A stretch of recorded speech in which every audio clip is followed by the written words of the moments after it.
உலகம் யாரையெல்லாம் தெரிந்து கொள்ளுது? இதான் இன்னைக்கு செய்தி. தேவன் எப்படிப்பட்டவர்கள் தெரிந்து கொள்ளுகிறார், உலகம் எப்படிப்பட்ட தெரிந்து கொள்ளும். ஒரு கிளாஸ் ரூம்ல ஒரு 25 பேர் இருக்காங்க வச்சுக்கோங்களேன். 25 பேர்ல நல்லா படிக்கிறவங்க இருப்பாங்கல்ல, ஒரு 5 பேர் இருப்பாங்கல்ல, அவங்களுக்கு தான் அங்க இருக்கிற ஆசிரியர் பெருமக்கள் அதிகமான நேரத்தை கொடுத்து அவர்களை அடுத்த கட்டத்துக்கு என்ன செய்வாங்க, கொண்டு போவாங்க. ஏன்னா அந்த பசங்க எப்படிப்பட்ட பசங்களா, நல்லா படிக்கிற பசங்க, அவங்களுக்கு தான் டியூஷன், அவங்களுக்கு தான் காரியங்கள் எல்லாம் யாருக்கு பண்ணுவாங்க, நல்லா படிக்கிறவங்களுக்கு தான். இது உலகம். ஆண்டவர் என்ன செய்கிறாரு, யாரெல்லாம் நல்லா படிக்கலையோ அவங்களை கர்த்தர் முன்னுக்கு கொண்டு வருகிறார். அல்லேலூயா. நல்லா படிச்சவங்களை இன்னும் சொல்லிக் கொடுக்கணும், இன்னும் சொல்லிக் கொடுக்கணும், இன்னும் சொல்லிக் கொடுக்கணும். அது நான் போன வாரம் சொன்னோம்ல, நல்ல மாட்டுக்கு ஒரு சூடு, அது தப்பு, அப்படி வார்த்தை அது அல்ல. நல்ல மாடு, அதே நல்ல மாடு, அதுக்கு எதுக்கு சூடு வைக்கணும்? அதுவே நல்ல மாடா இருக்கு, அதுக்கு எதுக்கு ஏன் சூடு வைக்கிற பாவம்?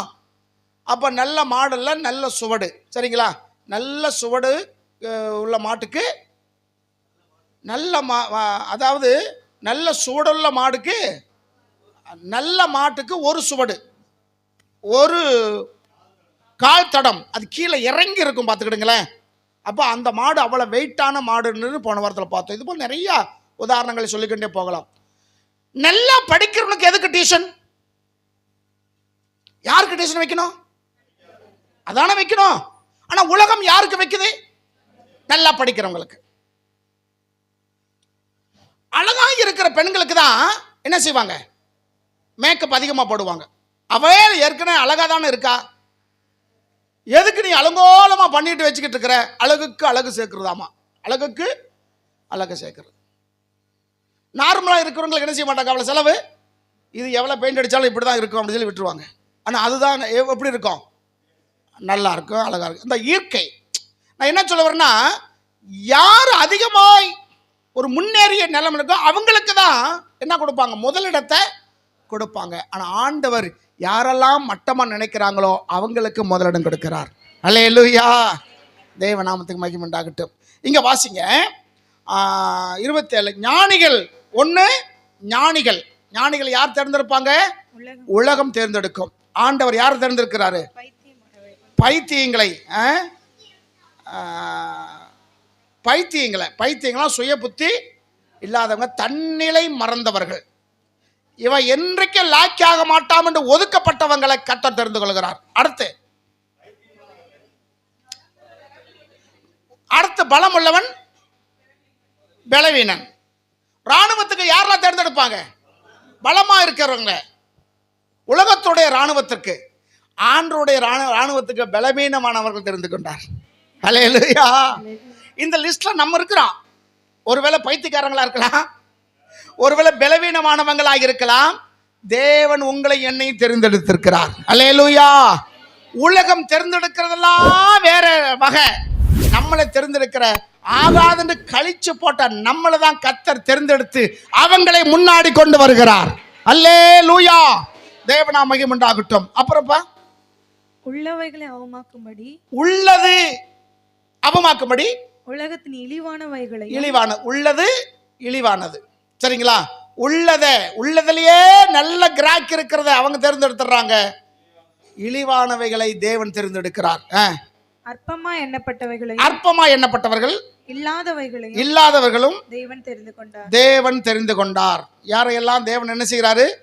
தெரிந்து கொண்டார் என்று இன்னைக்கு நம்ம பார்க்கிறோம். சரிங்களா? 2 உதாரணத்தை சொல்லிட்டு நான் கர்த்தருடைய வார்த்தைக்கு நேராக நான் கடந்து போகிறேன். இந்த உலகத்துடைய ராஜ்யம் கட்டுவதற்கு, இந்த பூமியில ஜனங்கள் தேர்ந்தெடுப்பதற்கு இன்னைக்கு பாருங்க, பிசாசு நல்ல யாரையெல்லாம் அவன் தேர்ந்தெடுக்கிறான்னா, ஊர்லயே ஒரு பணக்காரனா இருப்பான், அவனை தான் பிடிப்பான் பிசாசு. அல்லது அந்த ஊர்ல ஒரு பிரசித்தமானவனா இருப்பான், படிச்சவனா இருப்பான், ஊர்களுடைய பாரம்பரியத்தை உங்க குடும்பம் தான் பார்க்கணும் அப்படின்னு ஒரு பெருமையை என்ன செஞ்சிருவான், ஏத்தி வச்சிருவான். ஒரு பெருமை ஏற்றி வச்சிருவான்.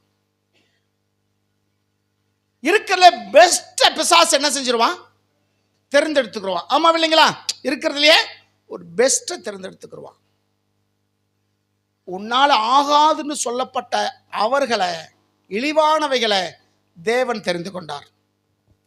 சோதோம் கோமராவுக்கு போகிறதுக்கு முன்னாடி ஆபிரகாம் சொல்கிறாரு, எப்பா நீ கிழக்க போனால் நான் மேற்க போகிறேன், நீ மேற்க போனால் நான் கிழக்கு போகிறேன், உனக்கு ஒரு ஜாய்ஸை கொடுக்குறேன், நீ தேர்ந்தெடுத்துக்கோ சொல்லும்போது லோத்து எதை தெரிந்து கொண்டான்? சோதோம் கோமராவை தெரிந்து கொண்டான். ஆமாம் இல்லைங்களா? அந்த சோதோம் கோமரா தேவனால் அழிக்கப்படுவதற்கு முன்னாடி எப்படி இருந்துச்சா? ஏதோம் தோட்டத்தை போலவும் எகிப்து தேசத்தை போலவும் இருந்ததா. ஏதோன் தோட்டம் என்றால் அது எப்படிப்பட்ட தோட்டம்? தேவன் தோட்டம், தேவனுடைய தோட்டம், தேவனுடைய தோட்டம். ஏதேன் தோட்டம் போல இருந்தது. ஏன்னா அந்த தோட்டத்துக்கு தண்ணி பாய்ச்சறதுக்கே 4 நதி என்ன செஞ்சிச்சான்? இருந்துச்சான். செழிப்பு மிக்க ஒரு தோட்டம். இது மோசே தான் எழுதுகிறார். மோசேவுக்கு தெரியாது. ஏதேன் தோட்டத்தை என்ன செஞ்சதில்ல, அவன் பார்த்தது இல்லை, அப்படித்தானே? அவர் தான் எழுதுறாரு. ஏதோன் தோட்டத்தை போல் இருந்தது. ஆதியாமம் எழுதுனது யாரு? மோசே. ஆதியாமம், யாத்ராமம், லேவியராகமம், என்னாகம், உபாகம், சரிங்களா? இந்த 5 தான் பஞ்சாகம் சொல்லுவோம். இதான் தோரா, அவங்களுடைய சட்ட புஸ்தகமே அதுதான். இந்த 5 புஸ்தகத்தை எழுதுனது யாரு? மோசே. அப்ப ஏதோன் தோட்டத்தை மோசே பார்த்ததில்லை, ஆனா எழுதுறாரு. சோதோம் கோமராவை அழிக்கப்படுவதற்கு முன்னாடி அது பார்வைக்கு எப்படி இருந்துச்சா? ஏதோன் தோட்டம் போல் இருந்ததுதான்.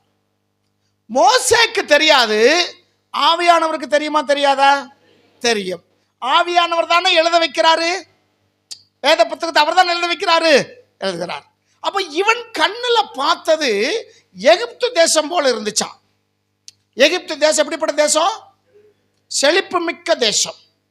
நயல் நதி 3600 கிலோமீட்டர் அவங்க ஊர் வழியா போய் தான் அது கடல்ல கலக்கும். செழிப்பு மிக்க தேசம். மோசேவுக்கு எகிப்து தேசத்தை பத்தி எப்படி தெரியும் சொல்லுங்க? அங்கதான் பிறந்து வளர்ந்தது, அங்கதான் பிறந்து வளர்ந்தது. அப்ப அவனுக்கு தேசத்தை பத்தி தெரியுமா தெரியாதா? தெரியும். அப்ப அழிக்கப்படுவதற்கு முன்னாடி அந்த தேசம் அவ்வளவு அழகா இருந்துச்சான். லோத்து பார்த்தா, இந்த தேசத்தை நான் தேர்ந்தெடுத்துக்கிறேன். பாக்கியெல்லாம் பார்க்குறான், அதை விட ஒன்று என்ன இல்லை, அதை விட பெஸ்ட் கிடையாது, அதை விட ரொம்ப மோசமாக தான் இருக்கு. மோசமானதை நீ எடுத்துக்கோ, நல்லதை நான் எடுத்துக்கிறேன் போயிட்டான்.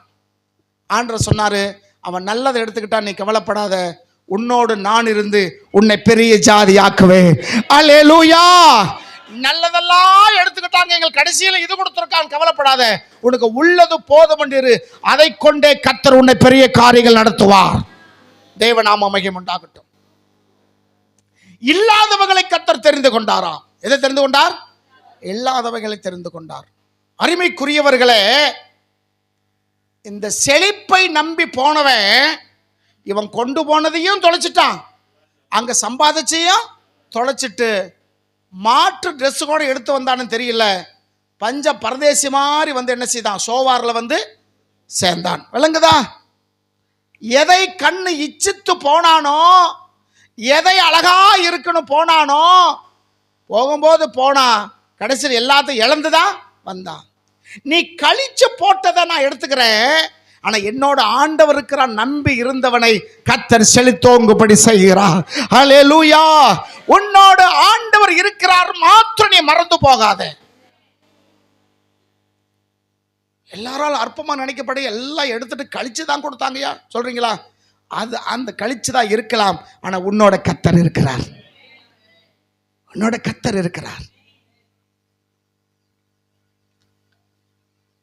அப்ப இந்த உலகத்தின் ராஜ்ய மேன்மைக்காக, ராஜாங்கம் நடத்துவதற்காக 2 ராஜாக்களை நான் உங்களுக்கு அறிமுகப்படுத்தி வைக்கிறேன். இது வந்து ஒரு சில ஸ்தோத்திர உதாரணம் தான். இந்த உதாரணத்தை படிச்சுட்டு செய்திக்கு நேரம் நம்ம கடந்து போவோம், சரிங்களா? முதலாவது நீங்க வாசிங்க, தானியேல் புஸ்தகம் 1ஆம் அதிகாரம் 3வது வசனம். தானியேல் 1:3.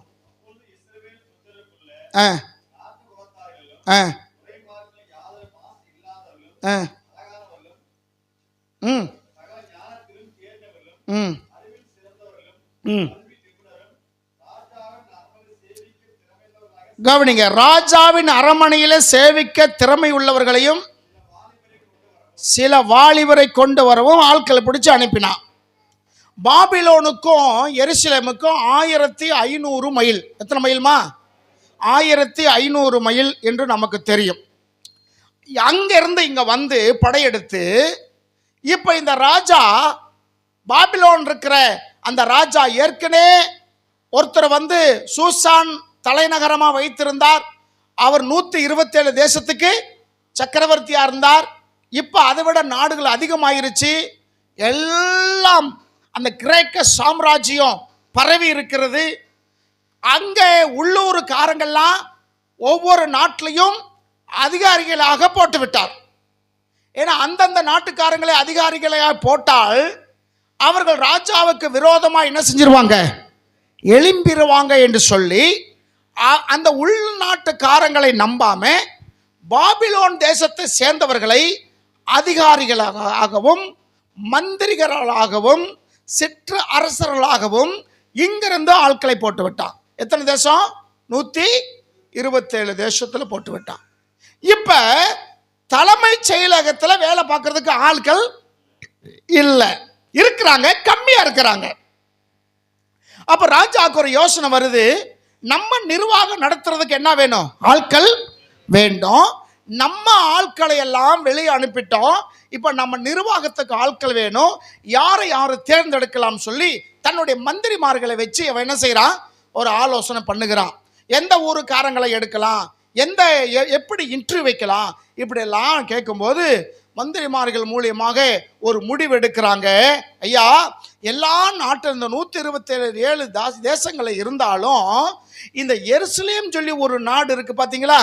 இஸ்ரேல் சொல்லக்கூடிய நாட்டில் எருசலேம் சொல்லி இருக்குல்ல, அங்க இருக்கிறவங்க சாதாரணமான ஆட்கள் அல்ல, அவர்கள் தேவனால் அபிஷேகம் பண்ணப்பட்டவர்கள். ஆனா இவங்க பாபிலோன்காரங்க விக்கிரங்களை கும்பிடுறவங்க தான். விக்கிரங்களை நமக்கு தான் பிரச்சனை. இவங்க சொல்றாங்க, இப்படி எருசலேம் இருக்கிறவங்க அந்த நாட்டில் இருந்த முன்னாடி இருந்த ராஜாக்கள் எல்லாமே ரொம்ப ஞானவான்கள். யாரெல்லாம் உங்களுக்கு மனசு வருது? அவங்க வாழ்க்கையில எந்த ராஜாவை மறந்தாலும் 2-3 பேர் அவங்க என்ன செய்ய முடியாது, எந்த நாடு மறக்காது. ஏன்னா அந்த நாட்டிலிருந்து பல ஜாம்பவான்கள் எழும்பி இருக்கிறாங்க, ஞானவான்கள் எழும்பி இருக்கிறாங்க. அந்த யூதர்கள் ரொம்ப அறிவானவர்கள். காரணம், அந்த தேசத்துல தான் தாவீதுன்னு சொல்லக்கூடிய ராஜா இருந்தான். அவனுடைய மகன், அவனுக்கு பிறகு சாலமோன் என்ற ஒருவன் இருந்தான்.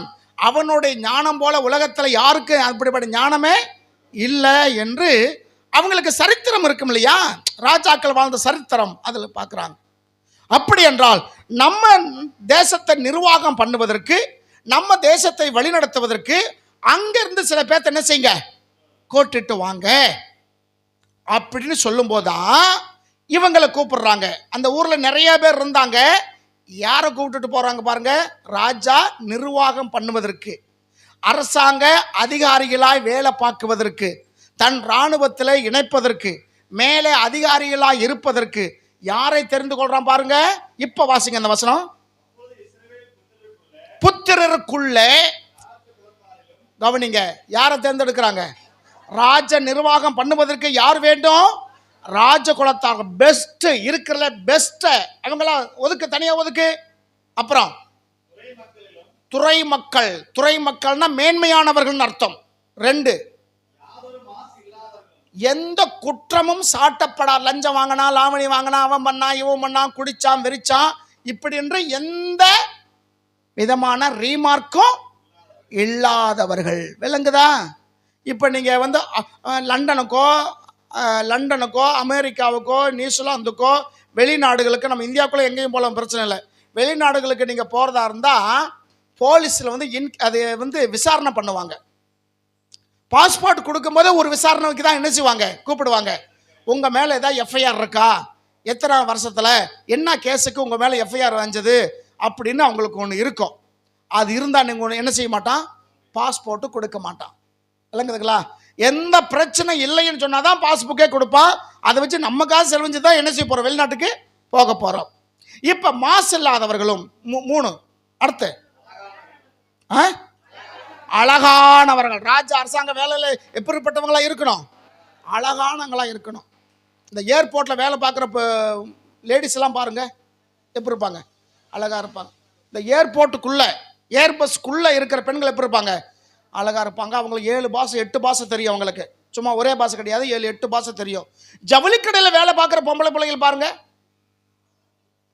எப்படி இருப்பாங்க, நீட்டாக போவாங்க. அப்படிதானே, நீட்டாக போவாங்க, அழகுள்ள பிள்ளைகளாக இருப்பாங்க.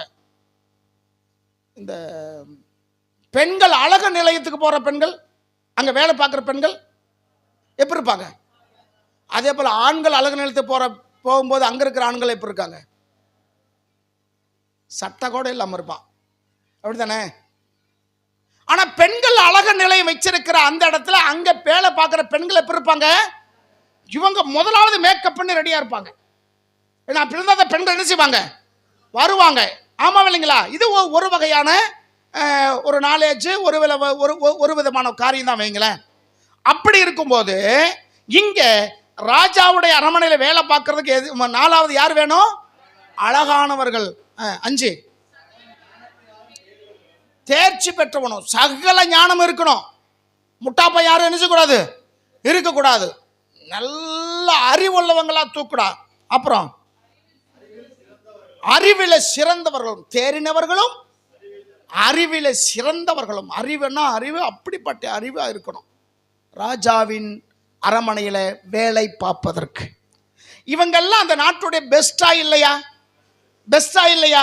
பெஸ்ட் எல்லாம் தூக்கிட்டு இருக்கான். அப்புறம் பாசிங்க, கல்வியில நிபுணரும். படிச்சா மட்டும் போதாது, அதுல எப்படி இருக்கணும்? நிபுணனா இருக்கணும், ஆராய்ச்சி பண்ணவங்களா இருக்கணும். அவன் வேதத்தை படிச்சா போதாது, அது என்ன செய்யணும்? ஆராய்ச்சி பண்ணணும். ஏன்னா இதுதான் உனக்கு ஜீவன். உங்களுக்கு இதுதான் ஜீவன். பைபிள் படிக்கணும், ஜெபம் பண்ணணும், அது உள்ள காரணம் எங்களுக்கு சொல்லணும். எங்களுக்கு ஜீவன் வேலை. வேலைக்கு போகட்டு என்ன இல்லை, ஜீவன் இல்லை. வேலைக்கு போய் சம்பாதிச்சா தானே. காலையில் 7 மணிக்கு போவேன், நைட்டு 9 மணிக்கு வருவேன். எங்கே பைபிள் படிக்கிறது? நீங்கள் யோசிக்கிறது எனக்கு தெரியுது. ஆனால் நீங்கள் நினச்சா என்ன செய்யலாம்? ஏதோ ஒரு நேரத்தில் வேதத்தை வாசிக்கலாம். அல்லேலூயா. இங்கே என்ன சொல்கிறாரு? கல்வியில் நிபுணரும் திறமை உள்ளவர்கள். யாரா இருக்கணுமா? திறமை உள்ளவங்களா இருக்கணும். இவங்க போன அந்த ஊரில் யார் இருப்பாங்க மச்சான்? ஒன்றும் ஆகாதவங்க, வயசானவங்க, அவங்கனால எந்த பலனும் செய்யாதவங்க, இவங்கனால யாருக்கு எந்த பிரயோஜனமும் இல்லாதவங்கனால எல்லாத்தையும் கழிச்சு போட்டுட்டு தான் இருக்கிறத பெஸ்ட்டை கொத்த தூக்கிட்டு போகிறான். இது மனுஷனுடைய செலெக்ஷன், மனுஷனுடைய செலெக்ஷன். ஆமாம் இல்லைங்களா? ஆனால் ஆண்டவர் செலெக்ஷன் பண்ணுறார் பாருங்க. 1 சாமுவேல் புஸ்தகம் 22ஆம் அதிகாரம் 1ஆம் வசனம் 2ஆம் வசனம். இதையும் நீங்கள் ஞாபகத்தில் வச்சுக்கோங்க. இப்போ சொல்கிறத ஞாபகத்தில் வச்சுக்கோங்க. 1 சாமுவேல் புஸ்தகத்தில் 22 1ஆம் வசனம் 2ஆம் வசனம். தப்பி அதுல்லாம் என்னும் சொல்லக்கூடிய கெபிக்கு போனான். அதில் அந்த விஷயம் அவங்க சகோதரர்களும் கேள்விப்பட்டு பெத்லகேம் இருந்தவங்க இவங்களும் அங்கே போய் சேர்ந்துட்டாங்க. 2ஆம் வசனம் கவனிங்க. அப்பாவும் அண்ணன் தம்பிகள் எல்லாரும் போய் தாவீதுகிட்ட சேர்ந்த உடனே இன்னொரு கூட்டம் அங்கே போகுது. இப்போ எப்படி பாபிலோன் ராஜா ஒரு கூட்டத்தை தேர்ந்தெடுத்தானோ அந்த மாதிரி இங்க ஒரு கூட்டம் தேர்ந்தெடுக்கப்படுகிறது. என்ன கல்யாணம் பண்றான்னா, சீதோனின் ராஜாவாக ஏத் பகால் குமாரத்தி. ஏத் பகால் என்றால் அது ஒரு பெண், செழிப்பின் தேவன். என்ன தேவன்? செழிப்பின் தேவன். பாகால் சீசர்கள் சொல்லி பார்க்கிறோம்ல, பாகாலோட தீக்கிதை சொல்றோம்ல, அந்த தெய்வம் உருவான ஒரு நாடு தான் என்ன நாடு? சீதோனியர். அந்த தெய்வம் சீதோனியருடைய தெய்வமா இருந்தது. விளங்குதா? இங்க இஸ்ரேலில் இவனுக்கு பெண்ணு கிடைக்கலையா? இஸ்ரேல் ராஜாவாகி ஆகாப்புக்கு இஸ்ரேலில் பெண் பிள்ளைகள் இல்லையா? எங்க போய் கல்யாணம் பண்றான்? சீதோனில் ராஜாவா இருக்கிற ஏத்பகால் அவருடைய பேர். இந்த பாகால் என்று சொல்றதுக்கு அர்த்தம் செழிப்பு என்று பொருள். பாகால் என்றால் மலைக்குரிய தெய்வம் என்று பொருள். என்ன தெய்வம்? மலைக்குரிய தெய்வம். அவரை தான் நம்ம முன்னோர்கள் வரண பகவான் என்று சொல்லுவார்கள். என்ன பகவான்? வரண பகவான் என்று சொல்லுவார்கள். ஆமா, இந்த பாகால் மலைக்குரிய தெய்வம். மழை வந்தா செழிப்பு வருமா வராதா? செழிப்பின் தெய்வம், மலையின் தெய்வம். நம்ம பாஷையில வரண பகவான். இப்ப அந்த தேசத்துல எலியா வந்து ஒரு சாபத்தை சொல்லுகிறார். என்ன செய்யக்கூடாது? மழையே வரக்கூடாது. நான் சொல்லுகிற வருஷங்களில் தான் மழை வரும், இல்லாட்டி என்ன மழையே வராதுன்னு மழை வராதபடிக்கு என்ன செய்தார்? சொல்லிட்டு போயிட்டார். அவர் நினைச்சிருந்தா வேற எந்த சாபமாச்சும் கொடுத்துருக்கலாம். ஆமா இல்லைங்களா? வேற சாபம் கொடுக்கலாம், கொடுக்க கூடாதா? கொடுத்துருக்கலாம். இவர் ஜோபிச்ச போல வானத்தில் அக்கினி என்ன செஞ்சது? இறங்கி வந்தது. அக்கினி வந்து சுட்டு எரிச்சிருங்கன்னா ஒரே நாளில் ஜோலி முடிஞ்சு போயிடும். இல்லை மற்ற காரியத்தில் ஏதாவது பிரச்சனை சொல்லலாம். ஒரு நோய் வரட்டும், நோய் வந்து எல்லாரும் நினைச்சீங்க செத்துப்போங்க அப்படி சொல்லியிருக்கலாம். இதெல்லாம் விட்டுட்டு ஏன் மலை மேலே கண்ணு வைக்கிறார்னா, ஏன்னா அந்த நாடு நினச்சிக்கிட்டு இருக்கு, இந்த மக்கள் நினச்சிக்கிட்டு இருக்காங்க பாகாலை கும்பிட்டதுனால தான் மழை வருது, மழை வர்றதுனால தான் நாடு எப்படி இருக்கு. ஆனா இந்த செழிப்பை கொடுத்தது ஆண்டவர். அல்லேலூயா. உனக்கு பொருளாதாரம் கொடுத்தது ஆண்டவர், உனக்கு செல்வம் கொடுத்தது ஆண்டவர், உன் கை காலுக்கு நல்ல சுகத்தை கொடுத்தது ஆண்டவர், உன் பிள்ளைகளை பாதுகாக்கிறது ஆண்டவர். ஆனா நீ நினைக்கிற என்னைக்கோ ஒன்று செஞ்சிருக்கில்ல, அதனால தான் நான் பிழைக்கிறேன், அதனால தான் எனக்கு செல்வம் வருது, அதனால தான் நான் இன்னைக்கு ஆசீர்வதிக்கப்பட்டு இருக்கிறேன்னு அனுதினமும் உன்னை ஆசீர்வதிக்கிற ஆண்டவரை மறந்துவிட்டு என்னைக்கோ ஒரு செய்த காரியத்தை நம்பி இன்னைக்கு ஏமாந்து போகிற ஒரு கூட்டம் உண்டு. இப்ப மழை இல்லை. நான் என்ன சொல்ல வர்றேன்னா, ஏக் பகால் சொல்லக்கூடிய அர்த்தத்துக்கு நான் சொல்லிக்கிட்டு இருக்கேன். இப்ப இந்த இஸ்ரேல் ராஜா சீதோன் தேசத்தில் இருக்கிற ராணியை போய் என்ன செய்யறான்? இவளை வந்து ஒரு இளவரசி. நான் ஏற்கனவே இந்த 2 காரியம் மட்டும் சொல்லியிருக்கிறேன், ஞாபகப்படுத்துகிறேன். இவள் அந்த நாட்டினுடைய ராஜாவுடைய மகள்னா யாரு? இளவரசி. அந்த நாட்டினுடைய 2வது பெண், அப்படிதானே? முதல் பெண் யார்? இப்ப 140 கோடிக்கு முதல் மனிதன் யாரு? ஜனாதிபதி. ஜனாதிபதி இப்போ யார் இருக்காங்க? முர்முன்னு சொல்லக்கூடிய ஒரு மலைவாழ் மக்கள் பட்டியலை சேர்ந்த ஒரு அம்மா இருக்கிறாங்க, முர்மு. பேருக்கு தான் வச்சிருக்கிறாங்க. அந்த அம்மா கோயிலுக்குள்ள விட மாட்டாங்க, கோயிலுக்குள்ள விட மாட்டாங்க. ஏன்னா அந்த அம்மா ஒரு விதவை. விதவையினால அந்த அம்மாவை என்ன செய்யக்கூடாது? கோயிலுக்குள்ள விடக்கூடாதுன்னு விடலை. இப்போ 2 வருஷத்துக்கு முன்னாடி நாடாளுமன்றம் ஒன்று புதுசாக இது பண்ணாங்களே, படித்த பிள்ளைகளுக்கு தெரியும். நாடாளுமன்றம் ஒன்று புதுசாக கட்டினாங்க. நாடாளுமன்றத்துடைய தலைவரே யாருதான்? ஜனாதிபதி தான், அப்படித்தானே? அப்ப யாரை கூப்பிட்டுருக்கணும்? முர்ம கூப்பிட்டுருக்கணும், கூப்பிடல. ஏன்றால் அந்த அம்மா ஒரு விதவை. விதவை என்ன செய்யக்கூடாது? வீடு புண்ணியர்ச்சனைக்கு கூப்பிடக்கூடாது. விலங்குதான் சொல்ல உங்களுக்கு. இந்த காரியம் தான் இந்த மோடி அரசாங்கம் தான் என்ன செய்யுது? பேருக்கு உட்கார வச்சுட்டு அந்த அம்மாவை கேவலப்படுத்திக்கிட்டு, அந்த அம்மா ஒட்டிக்கிட்டு இருக்க, வேற வழியே இல்லை, என்ன செய்ய, ஒரு 5 வருஷம் இருந்துட்டு போவோமே ஜாலியா அப்படின்னு இருக்கு அந்த அம்மா. சரி, இப்ப சீதோன் தேசத்தினுடைய முதல் பெண் யாரா இருக்கும்? அந்த நாட்டினுடைய அட சொல்லுங்களேன்,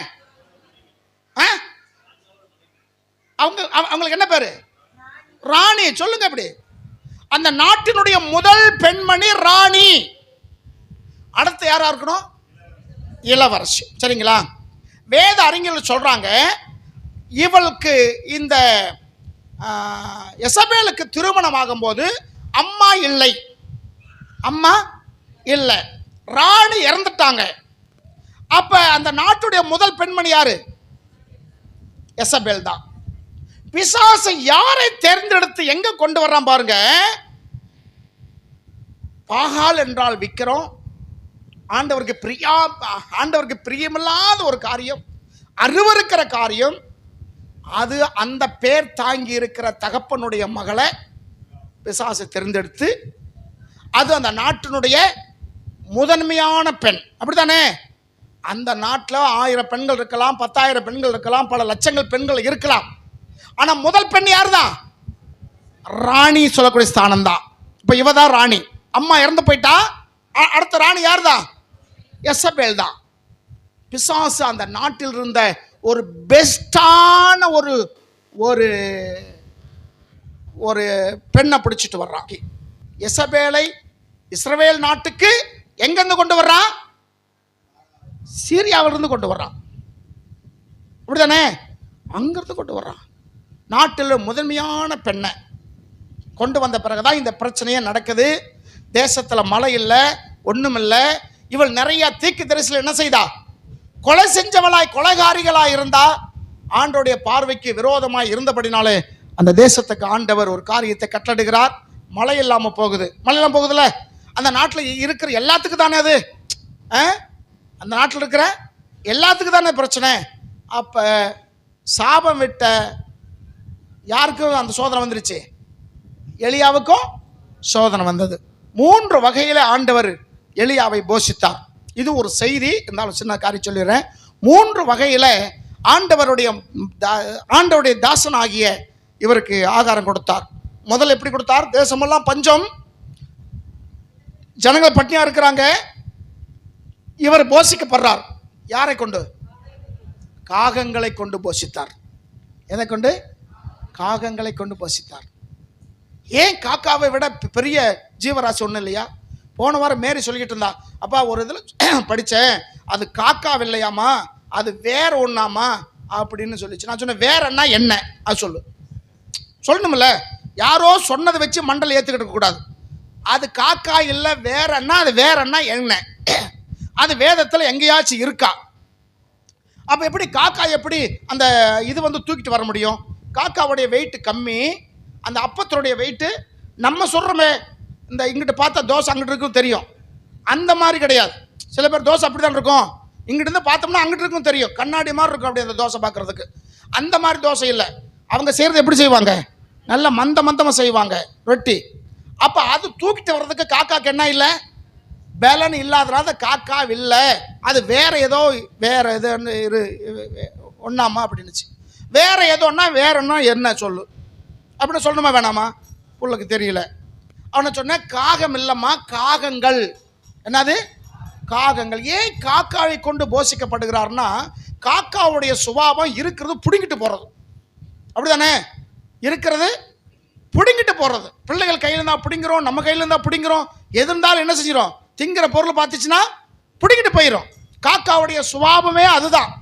ஆனால் ஆண்டவர் காக்காவுடைய சுபாவத்தையே மாற்றி புடுங்கிட்டு போற அந்த ஜீவனை கொண்டு வந்து கொடுக்க வச்சார். அல்லேலூயா, அல்லேலூயா. இங்க நிறைய காக்கா இருக்கிறீங்க.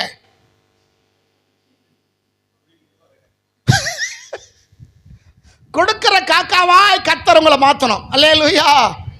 ஒரு காக்கா, நீங்க நினைக்கிறீங்க காக்காவுடைய சுபாவத்தை மாத்திரலாம் பாஸ்டர், ஏன் சுபாவத்தை என்ன செய்ய முடியாது? மாற்றவே முடியாது. ஊழியக்காரனுக்கு போஷித்த காகங்கள். அல்லேலூயா. அப்ப காக்காய் கொண்டு கர்த்தர் என்ன செய்தார்? போஷிச்சார். அடுத்து எங்க போ சொன்னாரு? இப்ப சொல்லுங்க, அந்த வசனத்தை பாருங்க. 7:17 8ஆம் வசனம் 9ஆம் வசனம்.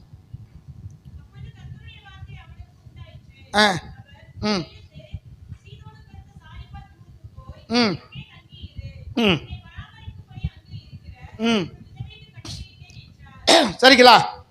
இப்போ காக்காய் கொண்டு வந்து கொடுத்துச்சு, சாப்பிட்டா. இப்போ அங்கே குடிக்கிற தண்ணி கேரிட்டு அது சின்ன ஒரு இது மாதிரி குளம் மாதிரி தண்ணி வற்றி போச்சு. அடுத்த சாப்பாடு வேணும்ல. ஆண்டவர் எங்கே போக சொன்னார்? எங்கே போக சொன்னார்? விதை விடுதா. எங்கே போக சொன்னார்? சீதோனுக்கு அடுத்த சாரிபாத். அந்த சீதோன், அதை யாவும் வச்சுக்கோங்க. சீதோன் இருந்து தான் எசபேல் வந்தா. அந்த நாட்டினுடைய முதன்மையான பெண். அப்படித்தானே? முதல் பெண் அவதான். பிசாசை தேர்ந்தெடுத்தது பெஸ்டான தேர்ந்தெடுத்து கொண்டு வந்தான். ஆண்டவர் யாரை தேர்ந்தெடுக்கிறாரு? அதே நாட்டில் இருக்கிற ஒரு விதவையை தேர்ந்தெடுத்தார். விதவைக்கு முக்கியத்துவம் தருவாங்களா? நல்ல கடத்தை கூப்பிடுவாங்களா? இன்னைக்கு மாறி போச்சு. இதுக்கும் காரணம் பெரியார் தான். சரிங்களா? இன்னைக்கு நிறைய மாறி போச்சு. அந்த பழைய அந்த பஞ்சாங்கத்தில் இருக்கிறவங்க, அந்த பழைய சாக்கடையில் கிடக்கிறவங்க தான் இன்னும் அதை என்ன செய்றாங்க, பார்த்து கொண்டு இருக்காங்க. தவிர மனிதன் மனிதனாய் நினைக்கிறவன் அது நினைப்பதில்லை. அல்லேலூயா. இப்ப ஆண்டவர் எங்க போ சொன்னாரு? எப்பா உனக்கு சாப்பாடு வேணுமா? ஆமா ஆண்டவரே, சீதோனுக்கு போ. எங்க போ? சீதோன். சரி போகிறேன். சீதோன்னா ஒரு வெளிநாடு. இஸ்ரேல் வேற, சீதோன் வேற. அப்போ ஒரு வெளிநாட்டுக்கு போக சொல்றாரு. போறேன். வெளிநாடுனால நமக்கு சந்தோஷம் தானே. வெளிநாடுனால நமக்கு இதுதான் சந்தோஷம் தான். அப்போ ஃபாரின் ட்ரிப்பு போக சொல்றாரு. வெளிநாட்டுக்கு எங்க போறது? சாரிபாத்துன்னு ஊர் இருக்கு. அந்த நாட்டில் சாரிபாத்துன்னு ஊர் இருக்கு. அந்த ஊருக்கு போ. சரி அங்க போயிடுறேன். அப்புறம் யாருக்கு சொல்றீங்க? சாரிபாத்துனா அந்த ஊர்லயே பெரிய பணக்கார அம்மா, ஒரு பெரிய கெட்டிக்காரி, ஒரு பெரிய ஒரு வசதி வாய்ப்பு இருக்கிற அம்மாவா இருக்கும். அங்கதான் போ சொல்லுவாரு. இவர் மனசுக்குள்ளேயே நினைச்சுக்கிட்டு இருக்கிறாரு. ஆண்டவர் சொல்லிட்டாரு, அங்க இருக்கிற ஒரு விதவைக்கு கட்டளையிட்ட. விதவை என்றால் எல்லாத்துக்கும் கடைப்பெண். அவங்களுக்கு பேரே கைப்பெண் சொல்லுவாங்க. என்ன பெண்ணு? கைப்பெண். கைப்புள்ள இல்லை. கைப்பெண் என்ன அர்த்தம்? கைவிடப்பட்டவங்கல்ல. கைவிடப்பட்ட இன்னொரு பொண்டாட்டி கூட்டு போறான்ல, அவன் தான் கைவிடப்பட்டவன். இவள் கணவனை இழந்தவள். கைவிடப்பட்ட மறுபடி சேர்த்துக்கலாம்ல, சேர்த்துக்கலாம். இது கைப்பெண் என்ற நாள் கணவன் இல்லாதவன், கணவன் மரித்து போனவன், விதவை. சரிங்களா? அப்ப அந்த நாட்டிலேயே எல்லாத்த கடனால இருக்கிறது யார் தான்? இந்த பெண்ணு தான். சாரிபாத் அந்த ஊருடைய காரியத்தை நான் சொல்லிடுறேன். சீதோன் தேசம் முழுவதும் ராஜா நடு மையத்தில் குடியிருப்பார். இப்ப எங்காச்சும் மாற்று ராஜா இவங்களோட யுத்தத்துக்கு வந்தா அந்த எல்லை பகுதி இருக்கும்ல, அந்த எல்லை பகுதியில் தான் இப்படிப்பட்ட விதவைகள் எல்லாம் கொண்டு போய் குடியேற்றி வைப்பான். அது மீறி மாற்று ராஜா சண்டைக்கு வந்தா முத யாரு தான் இது பண்ண கொல்லுவான்? யார் தான் கொல்லுவான்? விதவைகளை தான் கொல்லுவான். அவன் கொன்னுட்டு வர்றதுக்குள்ள இவன் என்ன ஆயிடுவான்? எஸ்கேப்பு ஆயிடுவான்.